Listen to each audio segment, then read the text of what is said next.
Ja sa vám ospravedlňujem za túto dementnú webku, ale inak sa to vyriešiť nedalo. Je to točné mobilom, samozrejme.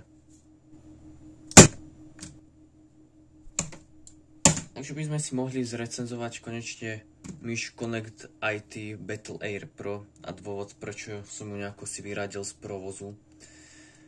Jo, môžem tu s ňou momentálne takto krásne všelijako točiť, ale to vás asi nezaujíma. Ja nie som nejaký si profesionálny recenzér, takže nemám nejaké si príslušenstvo na to, aby som tu myš nejakým si spôsobom dopodrobná testoval a neviem čo všetko možné, takže to bude skôr taká používateľská recenzia, ale teda povieme si, čo mi na tej myši vadí, čo ma na nej vyslovene sere a čo nie.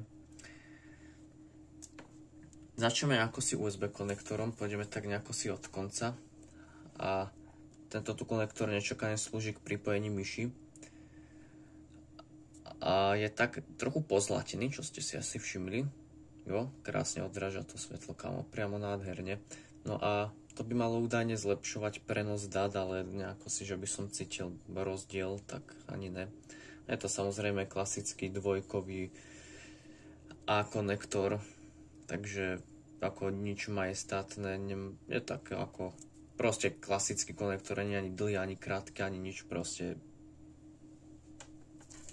Mimo toho, že sa tu nachádza konektor, tak hneď za konektorom sa nachádza takýto krásny nejaký si niečo, nejaký si reklamný plagátik, alebo čo to je, ty vole, nemám tušenia, no hneď na to je tu táto tu sračka.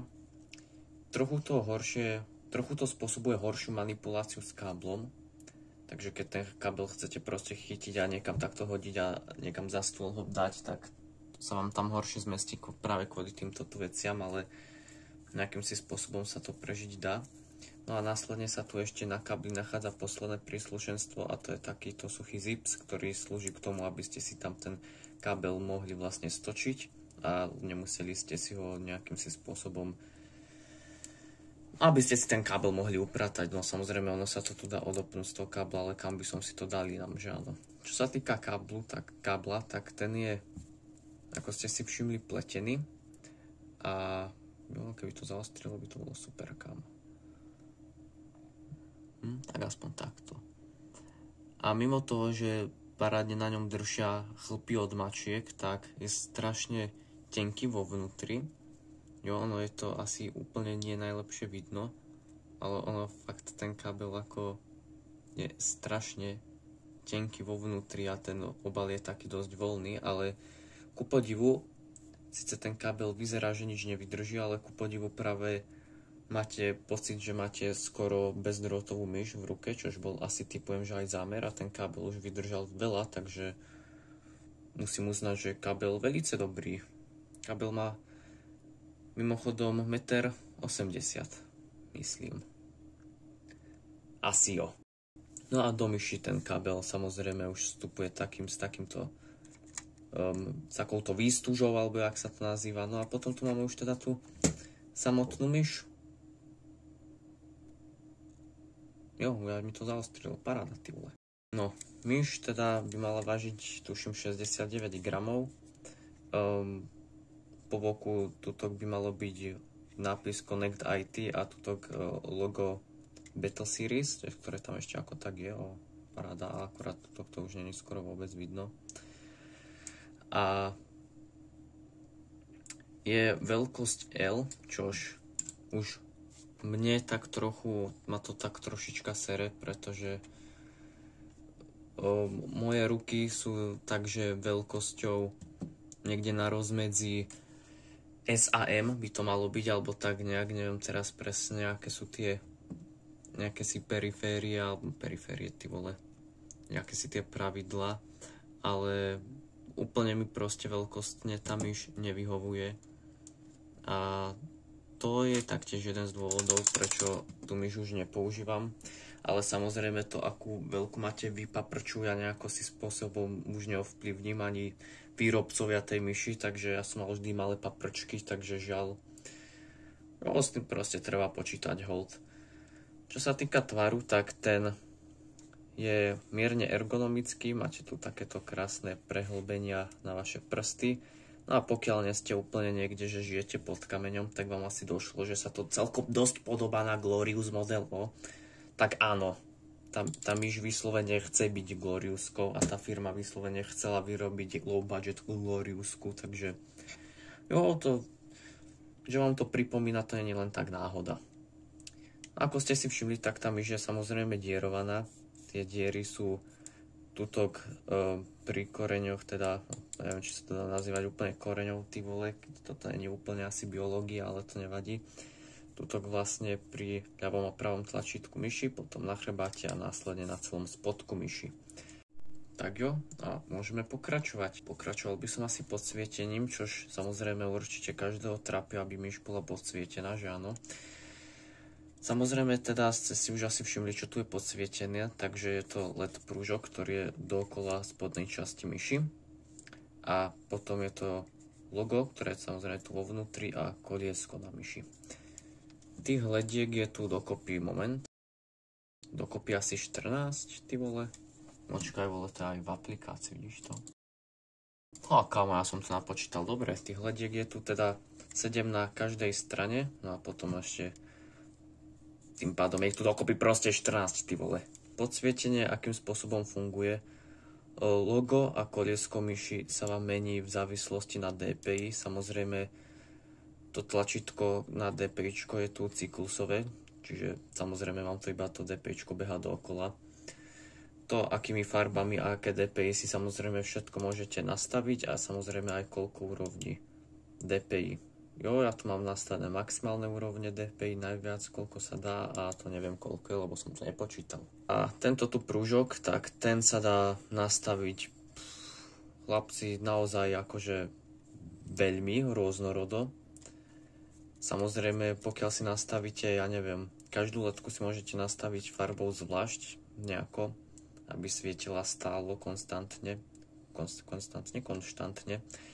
A tým, že keď si túto ledku nastavíte trebárs na červeno, tak automaticky aj táto zrkadlová sa nastaví na červeno. Čiže máte tu 14 lediek, ale farbu si určite prakticky iba 7 farieb maximálne. Vrhol by som sa ďalej na protišmykové nožičky, ktoré tu máte, alebo plochy, alebo nadávajte si tomu, jak chcete. Každý si tomu aj tak hovorí po svojom, takže to je úplne jedno.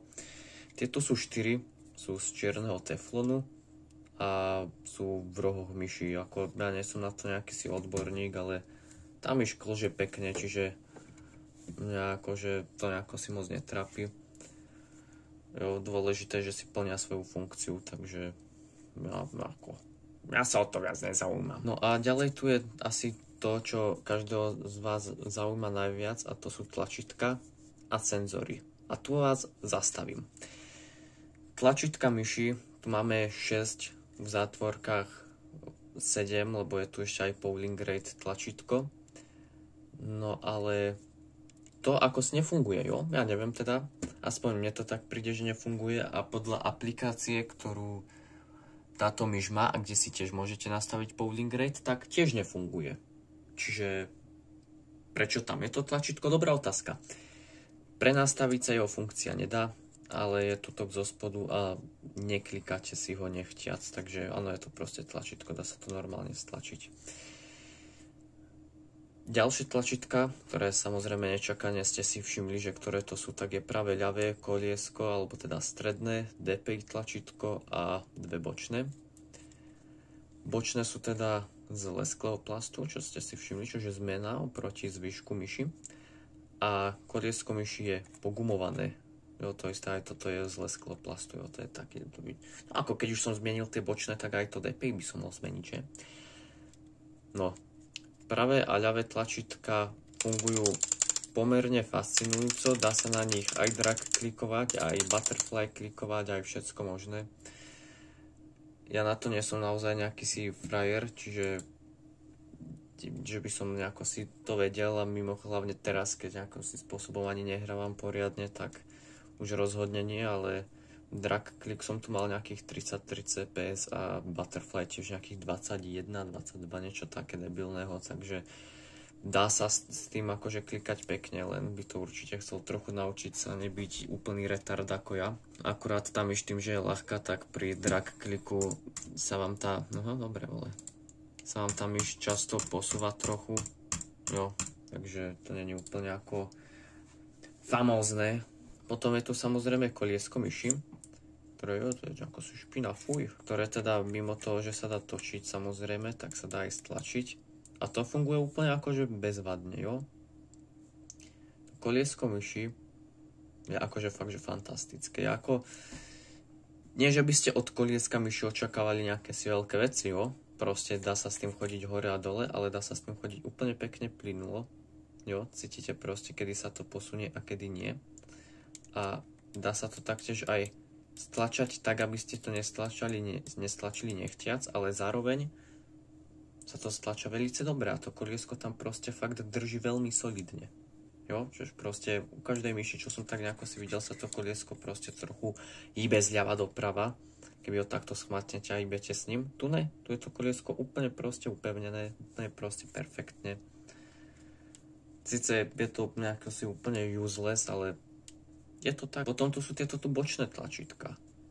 Tie síce sa nestlačajú nechtiac a nezavádzajú nejakým si spôsobom, ale osobne neviem, prídu mi trochu tenké, jo, keď sa pozriete oproti, sú celkom malo vypukle, to za prvé, a za druhé nefungujú. Aspoň nie vždy, ja neviem proste akým spôsobom, ale ja to mám nastavené tak, že tu mám 9 hotbar, keď hrám Minecraft samozrejme, a tú 8 v hotbare. Ja stlačím toto a buď mi to občas prepne na 8, alebo neprepne vôbec, jo. Prečo to tak robí? Netuším, ale robí to tak, že zo začiatku a potom to zrazu už funguje a na druhý deň to zase nejde. Neviem, proste tam ešte nejakým si spôsobom retardovaná. Takže toľko k tlačítkam. No a teraz sa dostávame k tej najväčšej nevýhode tejto tu myši a to je senzor, jo, ktorý z nejakého dôvodu preblikáva nie len na kamere, ale aj normálne. Je to teda optický senzor, akurát červený optický senzor, čož nie je úplne najideálnejšie. No a ono sa to dosť odrazí aj na funkčnosti, pretože tento senzor vám ponúka frekvenciu až 1000 Hz a by the way debounce time sa dá nastaviť týchto dvoch tlačítok medzi 4 milisekundy až 16. A tento tu senzor, ten je teda s frekvenciou maximálne 1000 Hz, čož asi celkom v pohode na tú celú kategóriu, a DPI 500 až 7200, čož je taktiež v pohode. Čo tu avšak nesedí pri tej myške, okrem toho, že vám to vypáli oči?